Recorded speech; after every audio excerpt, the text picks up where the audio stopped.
Hello tout le monde, nouvelle vidéo aujourd'hui sur le Mercato et sur le LOSC, et donc j'ai envie de lancer un débat que j'avais entamé déjà avec plusieurs supporters lillois peu après le coup de sifflet final de Lille-Reims, hein.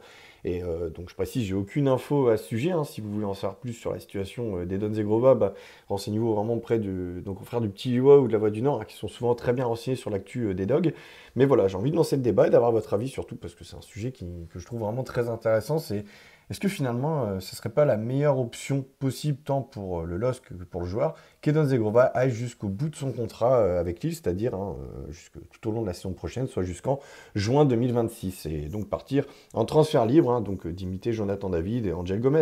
Parce que, bon, je le rappelle quand même que ce joueur a coûté 6 millions d'euros au LOSC, donc s'il va jusqu'au bout de son contrat, ça veut dire qu'il serait resté 4 ans et demi, donc grosso modo, ça veut dire que finalement, c'est comme si il t'avait coûté entre 1 et 1,5 million d'euros par saison, en fait, si tu as cette logique d'amortissement, hein, c'est comme ça que les clubs raisonnent d'un point de vue comptable lorsqu'il y a un transfert. Quand tu vois le talent et toutes les émotions que procure un joueur comme Edon Zegrova depuis son arrivée au LOSC, tu te dis que finalement c'est pas cher payé et que c'est quand même vachement rentable et bankable cette histoire, même si demain il était amené à partir libre. Donc voilà, ça c'est déjà le premier point. Et ensuite, le second point, c'est, je pense même pour le LOSC comme pour le joueur, dans ce qui s'était fixé l'été dernier. Là, on fait un petit rappel. L'été dernier, donc il lui restait 2 années de contrat, on savait que Zegrova avait quand même l'envie d'aller voir ailleurs, si vraiment il y avait des clubs UP, quoi, plus UP que le LOSC, qui s'intéressaient à lui, et il y en avait. Mais voilà, les temps avaient tout de suite été clairs avec le joueur et son entourage. Il lui avait dit, écoute, l'idéal pour toi comme pour le club, c'est que tu fasses une saison pleine avec le LOSC. En plus, là, il y aura la Coupe d'Europe. À l'époque, on ne savait pas si c'était encore la Ligue des Champions ou la Ligue Europa.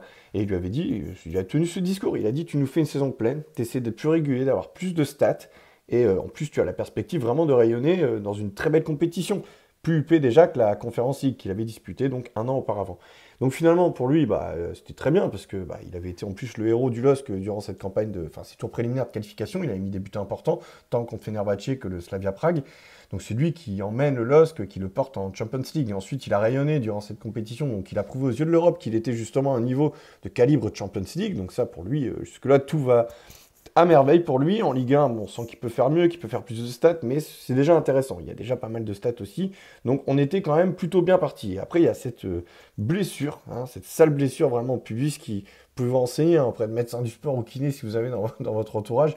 Ils vous le diront tous, hein, c'est une des blessures les plus difficiles à gérer, en fait, les plus handicapantes pour un sportif, parce que en fait, tu as toujours cette impression en fait de bien revenir et à un moment donné d'avoir une gêne qui arrive d'un coup, tu sais pas pourquoi. Donc déjà psychologiquement c'est dur à gérer, et puis après, même ne serait-ce que pour la blessure en tant que telle, tu as quand même un risque de rechute assez important.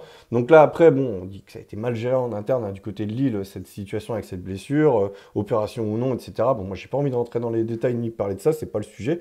Mais voilà, toujours est-il que le joueur, on l'a pas vu pendant les 6 derniers mois.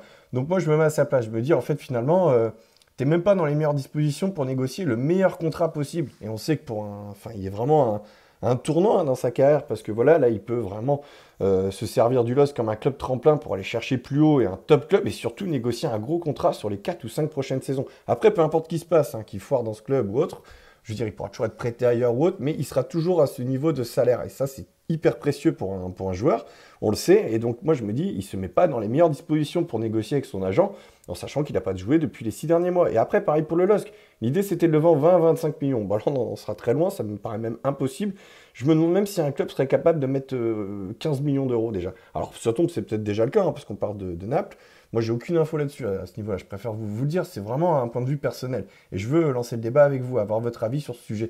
Moi, je me dis honnêtement, si demain, tu n'as même pas un club capable d'aligner au moins 15 millions d'euros, que le joueur, lui, je le répète, il n'est pas du tout dans les meilleures dispositions pour négocier le meilleur contrat possible. Est-ce que finalement, il ne vaut pas mieux que le joueur aille jusqu'au bout de son contrat? Pour Lille, ça serait génial sportivement, parce que même si derrière tu fais pas une plus-value sur son transfert, je veux dire, tu auras quand même bien amorti son investissement de départ, donc 6 millions d'euros sur 4 saisons et demie. Tu pourrais enfin avoir une saison, je l'espère, pleine, si ça devait arriver, avec Thiago Santos et Don Zegrova sur flanc droit. Deux joueurs qui nous ont énormément manqué sur cette deuxième partie de saison, on va pas se mentir, parce que c'était quand même les deux joueurs qui étaient censés amener le plus de danger, de percussion, hein, et on l'a bien vu que des fois ça ronronnait dans le secteur offensif, hein, du LOSC, hein, surtout en deuxième partie de saison.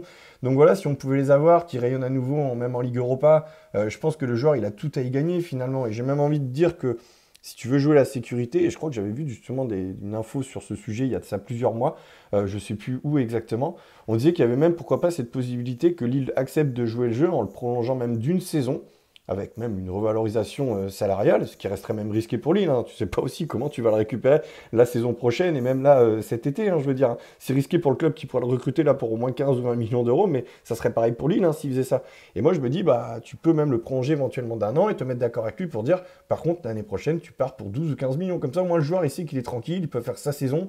Alors soit il part en transfert libre, il n'y a pas de prolongation, il fait sa saison, soit il sait qu'il a cette sécurité justement de se retrouver dans une situation favorable par rapport à lui pour gérer au mieux la suite de sa carrière après le LOSC, quoi, même en cas de transfert. Donc ça peut être intéressant. Après, encore une fois, imaginez même, il prolonge pas, il reste la saison prochaine, et malheureusement pour lui, il venait aussi à se blesser à nouveau. Bah, je me dis finalement, il se retrouverait presque dans la même situation que là à l'heure actuelle, sauf qu'à la différence, il serait libre.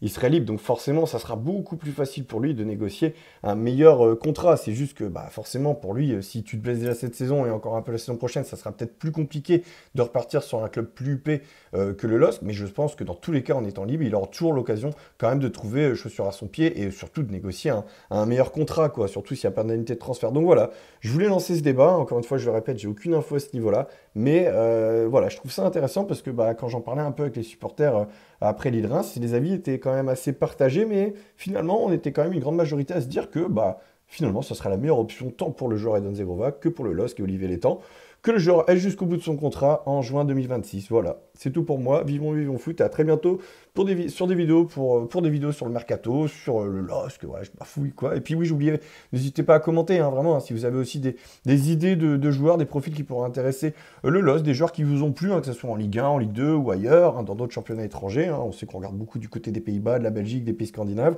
Voilà, n'hésitez surtout pas, c'est toujours intéressant. Ça peut être vraiment des bons sujets à traiter pour moi aussi en vidéo et qu'on en débatte tous ensemble. Voilà, allez, à très bientôt. Ciao les amis.